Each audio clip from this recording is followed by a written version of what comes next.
ஆந்திராவில் முதல் மனைவியின் மகனை கொன்றுவிட்டு 26 ஆண்டுகளுக்கு முன்னர் தலைமறைவானவர் இரண்டாவது மனைவியின் மகளுக்கு திருமணம் செய்து வைக்க அடித்த அழைப்பிதழால் கர்நாடகாவில் சிக்கியுள்ளார். ஆந்திர மாநிலம் ஸ்ரீ சத்யசாய் மாவட்டம் மடகசிரா தொகுதிக்குட்பட்ட குடிபண்டா மண்டலம் தின்னேகட்டியைச் சேர்ந்த திப்பேசுவாமி என்பவர் 1998ஆம் ஆண்டு அக்டோபர் 2ஆம் தேதி தனது சொந்த மகனை கழுத்தை நெறித்து கொன்று புதைத்தார். இந்த கொலைக்கு மனைவி மீது அவருக்கு இருந்த சந்தேகமே காரணம் என போலீசார் உறுதி செய்தனர். இந்த கொலைக்கு பிறகு திப்பேசாமியின் மனைவி புகாரின் பேரில் போலீசார் வழக்கு பதிவு செய்து விசாரணை நடத்தினர். இதையடுத்து திப்பேசாமி தலைமறைவாகிவிட்டதால் போலீசார் தனிப்படை அமைத்து தேடி வந்தனர். இந்நிலையில் மகனை கொன்ற பிறகு திப்பேசுவாமி கர்நாடகத்திற்கு தப்பிச் சென்று விட்டார். அங்கு தன்னுடைய பெயரை கிருஷ்ணா கவுட் என்று மாற்றிக்கொண்டு வேறொரு பெண்ணை திருமணம் செய்து கொண்டார். அவர்களுக்கு 2 மகள்கள் உள்ளனர். அவர்களில் ஒருவருக்கு திருமணம் செய்ய ஏற்பாடு செய்த திப்பேசுவாமி என்ற கிருஷ்ணா கவுட் திருமண பத்திரிகையை தின்னைகட்டியில் உள்ள தன்னுடைய நண்பர் நாகராஜுக்கு அனுப்பி வைத்துள்ளார்.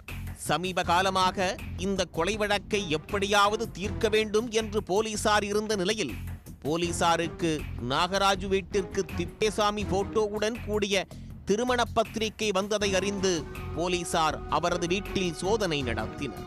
சோதனையின் போது திருமண பத்திரிகை கிடைத்துள்ளது. அந்த திருமண பத்திரிகையில் திப்பேசுவாமியின் போட்டோவை பார்த்த போலீசார் கையில் பத்திரிகையோடு அவரது வீட்டிற்கு சென்றனர். அரஸ்ட் வாரண்டை காட்டி திப்பேசாமியை கைது செய்தனர்.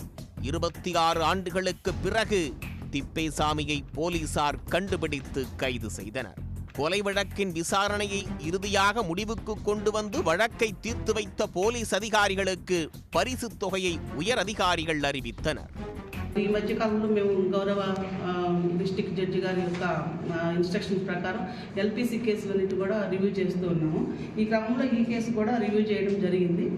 దానిలో రీసెంట్గా ఎస్ఐ గారు ఆ విలేజ్కి నైట్ హాల్ట్కి వెళ్ళడం జరిగింది. అక్కడ కొంత సమాచారం ఈ కేసు గురించిన సమాచారం కొంత సేకరించడం జరిగింది. ఎందుకంటే ఈ ముద్దాయి తన 2వ కూతురికి మ్యారేజ్ రీసెంట్గా చేశారని, ఆ మ్యారేజ్కి ఆయనకి ఉన్నటువంటి ఫ్రెండ్ ఆ ఊళ్ళో ఉన్నారు. అక్కడి నుంచి అతను కూడా అటెండ్ అయ్యాడని చెప్పి తెలియటంతో సో వాళ్ళ ఇంట్లో కూడా వెరిఫై చేసి ఎంక్వైరీ చేసిన తర్వాత ఒక పెళ్లి పత్రిక కూడా దొరికింది. ఆ పెళ్లి పత్రిక కర్ణాటకకు సంబంధించినటువంటి వారి పెళ్లి పత్రిక ఉండటం, దాని మీద ఇంకా కొంత ఎంక్వైరీ చేయడం జరిగింది. మీన్వైల్ ఇతను కూడా ఈ ఆస్తి పంపకాల కోసం ఈ ఇంటికి వచ్చాడని చెప్పి సమాచారంతో ఈరోజు అరెస్టు చూపించి మనం రిమాండ్కి పంపిస్తాం.